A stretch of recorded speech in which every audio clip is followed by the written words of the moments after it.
কে কার খবর নেয়? স্বার্থপর এই দুনিয়ায় কেউ কারো খবর নেয় না দোস্ত। এই স্বার্থপর দুনিয়ায় কেউ খবর নেয় না।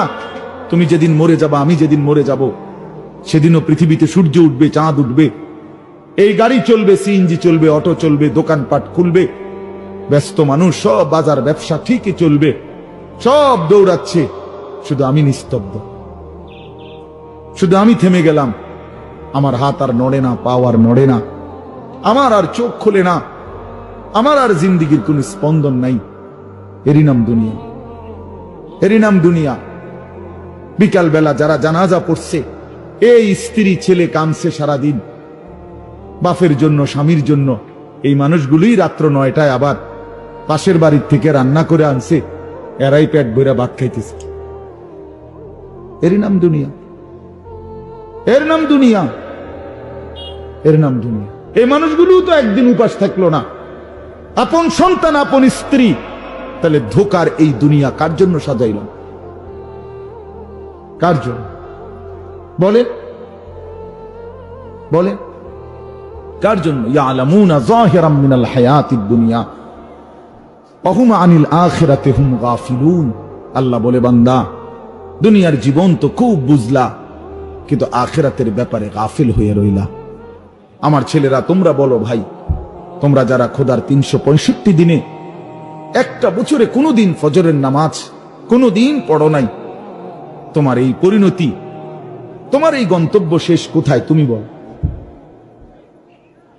ইনসাফের সাথে। তোমার বিবেককে, প্রিয় বন্ধু, 1 মিনিটের জন্য আমি তোমার বিবেককে বললাম, তুমি বলো, সারাদিন যে উলঙ্গ ছবি দেখলা, সারা রাত যে নর্তকীর ছবি দেখলা, এরপরে তোমার গন্তব্য কোথায়? থামবা কোথায়? তুমি কোথায় গিয়ে থামবা? তোমার পরিণতি কি? তোমার টার্গেট কি? এই নাচ, এই গান, এই ছবি, এই জেনা, এই ব্যভিচার, এই মদ, এই জুয়া, এই ফেন্সিডিল, এই ইয়াবা? আরে নাফরমান, তোরে শেষ পর্যন্ত কোথায় গিয়ে থামাবে? তোরে একটা জানোয়ার ছাড়া, একটা কুকুর বিড়াল ছাড়া, একটা হাইওয়ান ছাড়া আর কিচ্ছু বানাবে না। তোরে একটা নর পশু বানায় দিবে। চরিত্রহীন মানুষ থাকে না, লম্পট কোনদিন মানুষ হয় না। মদখোর, নেশাখোর, জুয়ারি, ফেন্সিখোর, বাবাখোর, ডাইলখোর, ইয়াবাখোর, ফুট্টাখোর, হারামখোর, ওই মানুষ থাকে না, ওই জানোয়ার হয়ে যায়। জানোয়ার, জানোয়ার হয়ে যায় বেটা, জানোয়ার হয়ে যায়। যে কপাল সেজদা দেয় না, সে কপাল, যে মানুষ মানুষ হয়ে সেজদা দেয় না, আল্লাহর কসম, আল্লাহ তাআলা কোরআনে বলছে, ইবলিস তুই সেজদা দিলি না, আজকের থেকে তুই শয়তান। এজন্য যে কপাল সেজদা দেয় না, সে মানুষ নয়, শয়তান। শয়তান বেটা, তুই বেটা শয়তান, শয়তান। এটা একটা ছোট্ট কথা আগে বুঝেন, সবাই বুঝতে ভালো। কোরআনুল কারীমের মধ্যে আছে, হযরত মূসা আলাইহিস সালামকে আল্লাহ তাআলা প্রথম যখন তুর পাহাড়ে, আমরা সবাই জানি যে আল্লাহ তাআলা মূসা আলাইহিস সালামের সাথে তুর পাহাড়ে কথা বলছেন বহুবার, মানে ওয়াহি নাজিল করছেন। আল্লাহর কথা মানেই ওয়াহি। তো প্রথমবার যখন মূসা আলাইহিস সালাম তুর পাহাড়ের ওই টিলাতে উঠলেন, তো সেখানে আল্লাহ তাআলা স্পষ্ট কোরআন শরীফে আছে, আল্লাহ তাআলা প্রথমেই বলে দিয়েছেন, ইন্নী আনা রব্বুক ফাখলা'না আলাইক। মূসা, আমি তোমার রব, আমি তোমার মহান মালিক আল্লাহ। তুমি ফাখলা'না আলাইকা, তোমার 2টা জুতা খুলে ফেলো, 2টা জুতা খুলে ফেলো। আনা আখতারতুকা, আমি তোমাকে নির্বাচিত করেছি। ফাসতামি' লিমা ইউহা, অতএব আমি যা ওয়াহি নাজিল করতেছি, বলতেছি, তা মনোযোগ দিয়ে শোনো। তাহলে এখন কি বোঝা গেল? তাফসীরের মধ্যে আছে, জুতা খুলতে বললেন কেন? প্রশ্ন হলো, জুতা খুলতে বললেন কেন? কথা বললে বলবে। তো আল্লাহ তাআলা এটা বুঝাইছেন, মূসা, আমি রব্বুল আলামিনের কথা শুনবার আদব, জুতা খুলে বসে। এই জন্য আদব শিখাইছেন, আদব শিখাইছেন। কোরআন সুন্নাহর ইলমের মধ্যে, কোরআন সুন্নাহর জ্ঞানের মধ্যে একটা জিনিস ভীষণ জরুরি, সেটা হলো আদব। 2টা জিনিস একসাথে গঠন করতে হয়। এজন্য আমাদের মাদ্রাসাগুলোতে দুই জিনিস একসাথে পড়ায়, একটা হলো ইলম আর একটা হলো আদব। এজন্য মাদ্রাসাওয়ালারা তাদের বাচ্চাদেরকে যেমন পড়ায়, তো বাচ্চার ওযু, গোসল, চলা ফেরা, উঠা বসা, কথাবার্তা, চাল চলনের দিকেও নজর রাখে, যে ছেলেটা দাঁড়াইয়া পেশাব করে কিনা, ছেলেটা টয়লেট পেপার ব্যবহার করে কিনা, দস্তরখান বিছায়া খানা খায় কিনা, বাবা মাকে সালাম দেয় কিনা, ইত্যাদি ইত্যাদি।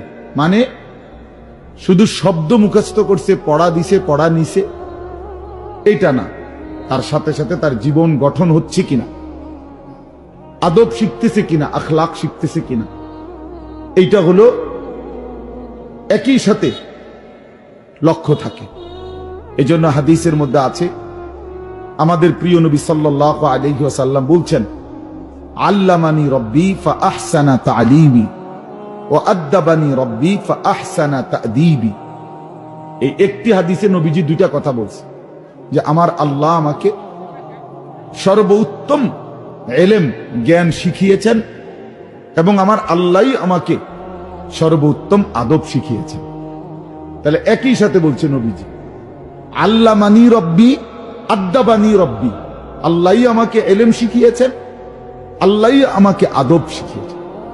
কেন নবীজি বাম পাও দিয়া টয়লেটে ঢুকছেন?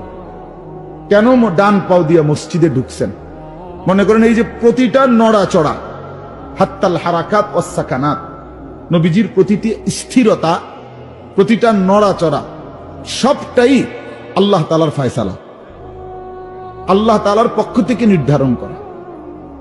তিনি সাহাবীদের সাথে পরামর্শ করছে অথবা নিজে নিজে ভাবছে যে কেমনে শুইলে ভালো হয়, কেমনে হাঁটলে ভালো হয়, না না, আল্লাহ তাআলার পক্ষ থেকে নির্ধারণ করে দেওয়া।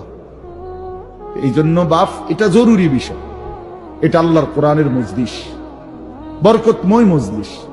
এখানে জুতা খুলে আল্লাহর কথা শুনলে বরকত হবে, এটা আদব।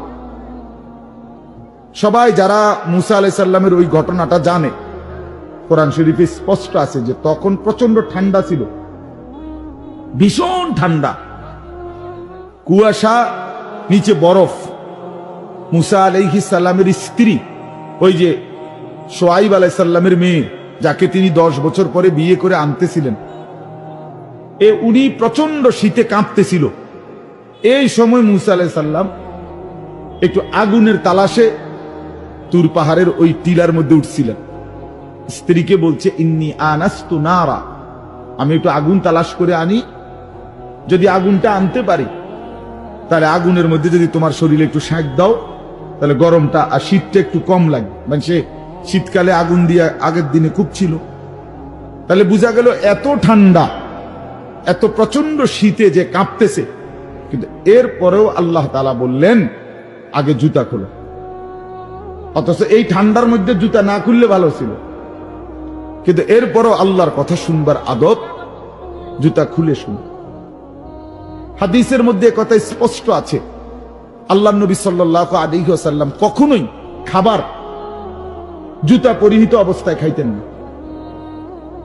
জুতা পায়ে কখনোই তিনি খাবার খাইতেন না, বরং জুতা খুলে পিঠ সোজা রাইখা, মাথা নিচের দিকে নোয়াইয়া, দুই হাঁটু উপরের দিকে তুলে বিনয়ের সাথে আল্লাহর নবী সাল্লাল্লাহু আলাইহি ওয়াসাল্লাম খাবার গ্রহণ করতেন।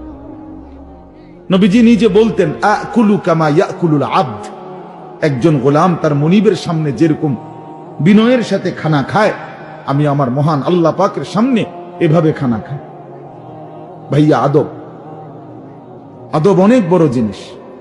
আল আদাবু খাইরুন কুল্লু, আদব পুরাটাই কল্যাণ। রাসূলুল্লাহ সাল্লাল্লাহু আলাইহি ওয়াসাল্লাম বলছেন, মা নাহালা ওয়ালিদুন ওয়ালাদাহু মিন নুহলিন মিন আদাবিন হাসান। তোমরা তো বাংলাটা বুঝলা না, জুতা যেহেতু খুলবা না ভাই, তো বাইরে চলে যাও।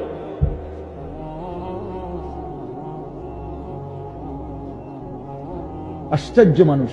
না না, অনেকের আছে গাদ্দারি স্বভাব, যে আমি যেমনি আছি এমনি শুনবো। এটা সিধা করতে হবে। জিন্দেগি যদি সোজাই না হয় তো বললাম কারে, বললাম কাকে? শুধুই কেবল ভাইয়া শুনলাম একজনের পরিচিতি আছে, একজনের জনপ্রিয়তা আছে, একজনের সুর আছে,